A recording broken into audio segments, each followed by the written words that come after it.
Well, the New York Yankees are not where fans want them to be, and they're not where they should be. Through June 12th, they were 42-25, but since then, they've gone 18-27, dropping to third place in the American League East. And the trade deadline, which just passed, didn't seem to make things any better for the time being. Back with us is on NJ Sports writer Bobby Santoro to talk about what's been and what lies ahead. Bobby, what a time to be a Yankees fan, huh? It seems like it's almost every year now they go through this little bit of a grind through the middle of the season. So we'll see if they bounce back this year.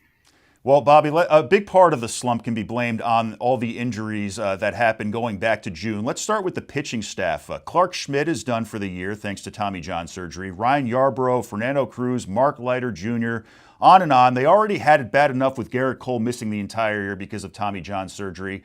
How much of this debacle can be blamed on the pitching? Look, I mean, it can absolutely be blamed on it in some way. You always think, I mean, people think all year too, if they had Garrett Cole with the way Fried and even Rodon's bounced back to have a nice solid year as a three starter if Cole was here, but now obviously you want more out of him, it would be a different story here too. The problem is too, though, there was that stretch they didn't hit. I mean, it seems like whenever they're pitching well, they don't hit. And whenever they hit well, they're not pitching. So it's definitely taken a toll. They really don't have many starters who can go more than 5 or 6 innings now too. So what I loved is that that they worked on the bullpen because that bullpen's going to be gassed by the end of the year too. So if they can turn it around, I think the pitching is good enough to maybe have a top. All you need in playoffs are one or two or three starters. We saw it with the Dodgers last year. They ran out an opener in the World Series. That it's a matter of trying to get through the season. There's really no. I thought they could have used a starter at the deadline, but there really wasn't anyone to be had for at least any kind of a price that they would want to pay. So it's what we got. We'll see if they can kind of bounce back with what they have too, and we'll just need to rely on Fried and Rodon for the most part, and maybe Heel too. Still plenty of time. Now, we also have to talk about Aaron Judge, the team captain and AL MVP candidate. He's supposed to return sooner than later after being sidelined with an elbow injury. How demoralizing, though, can it be for the team to be without their captain? It's very demoralizing, and you say in baseball too, even if he's there in the dugout, it's not the same as if he's playing. It's a different, he's not out there with everyone. He's not doing it. I know he's itching to get back out there too. So it's when you lose him, it's comparable to like years when CC Sabathia would get hurt too. I mean, he used to be a leader in the clubhouse too, and when he's not pitching there, when he's not in there, it used to be. People would say it's just different. So with Judge, it's easily the same way. He wants to get back out there too. And they've obviously, I mean, it seems that they've been able to sort of piece together some games where they've been able to get some runs too. So you've seen Bellinger take a step forward. Maybe he becomes kind of a leader in that way. Goldschmidt's obviously a veteran, but you need your captain out there too, which obviously could affect stuff with when it comes to the new players coming in from other teams too. He's the one who welcomes everyone there. He's the one who kind of is supposed to be out there with everyone, leading the way, making everyone feel comfortable. So that's definitely had an effect, and it's definitely hurting the clubhouse, I think, a lot. Now, this might be a hot take, but Aaron Judge and Giancarlo Stanton together remind me a little bit of the Bash brothers back in the 80s and 90s, Mark McGwire, Jose Canseco. Now, since returning from his injury, Stanton really has been the extra bat the Yankees needed. He had a really, really good July. Now, even if the pitching might still not be there, can the two of them together help turn things around with the bat down the stretch? Oh, absolutely. They 100% can. I mean, you have both of them in the lineup, and as long as Bellinger stays the way he is too, I think he could be a helpful piece as well. We've said it all year long too, even before the season when Stanton first got hurt. Just as long as he's healthy for October, because he always delivers in October. Now let's see if they get there at this point, but I mean, he's always there to deliver there, and if Judge can get out of his woes when it comes to his October struggles and everything like that, they're more than capable of getting there. It's a matter of more. I think it's more so them just kind of cleaning up the bad habits and some of the bad baseball that we've been seeing by the team lately. Now let's get to the fun stuff. Reigning AL Rookie of the Year, Luis Heel, made his season debut on Sunday against the Marlins, a game he wants to forget. He didn't even make it out of the fourth inning.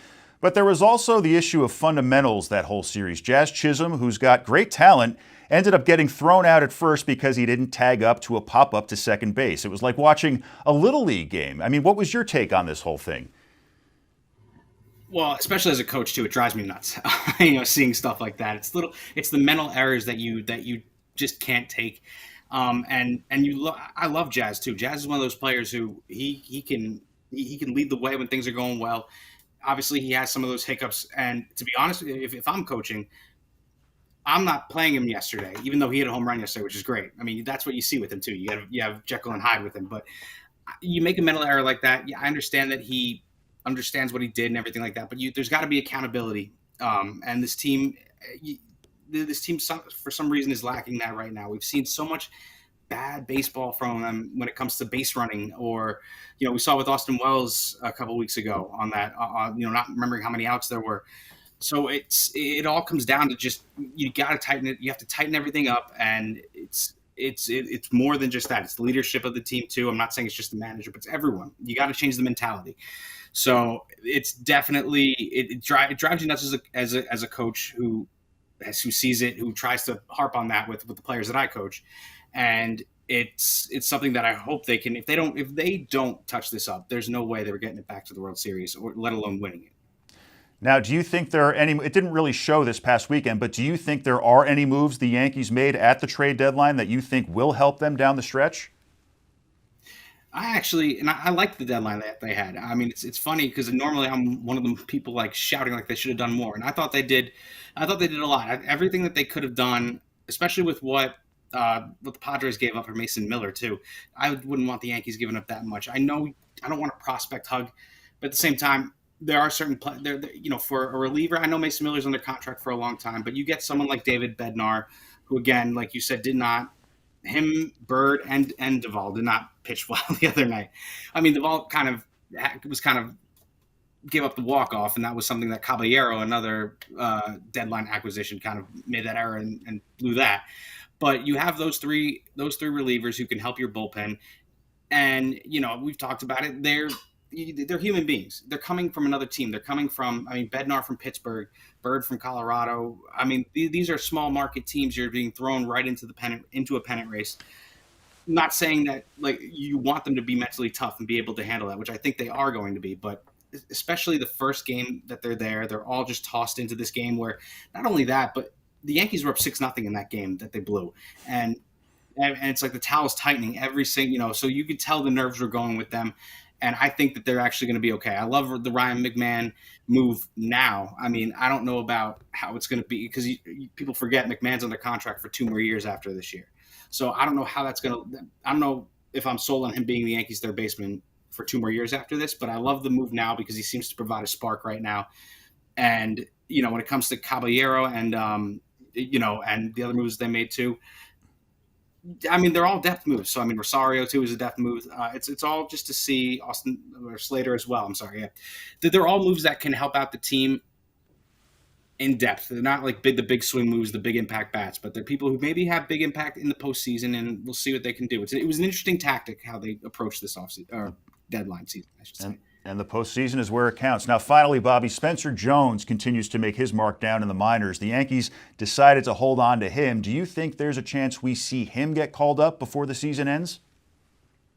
I did until they made the trade for Slater, because it's not that I think that Slater's holding him down, but they have so many outfielders to begin with right now. And while Spencer Jones is having an incredible season, between AA and AAA this year, I think he's got 29 home runs, and you love to see that from him. Now, I'm not saying maybe he gets called up in September, but you want him, if he's having this good of a season, you want him to keep playing every day. Like I feel like if they were going to call him up, you're going to have to call him up so he plays. You don't want him to sit, especially when he's having a hot year. You don't want him to come up and just sit. So. I love him. I've covered him a few years ago in the minor leagues too. Not only is he's a big bat, he can steal bases. He loves stealing bases. He says he prides himself on that more than hitting home runs. So I think he's going to be a great player for this Yankee team. Him and Lombard, I think, are the two that you just can't touch. But I don't know about this year. If injuries happen, sure. But I just feel like this year they're kind of set on what they want to do. And if he's not going to play every day, why sit him down and cool him off if he's been hot so far? That's right. Well, Bobby Santoro, thanks so much for taking the time today. And I know with high school and college football right around the corner, we'll be talking soon. Thanks again. Thanks for having me.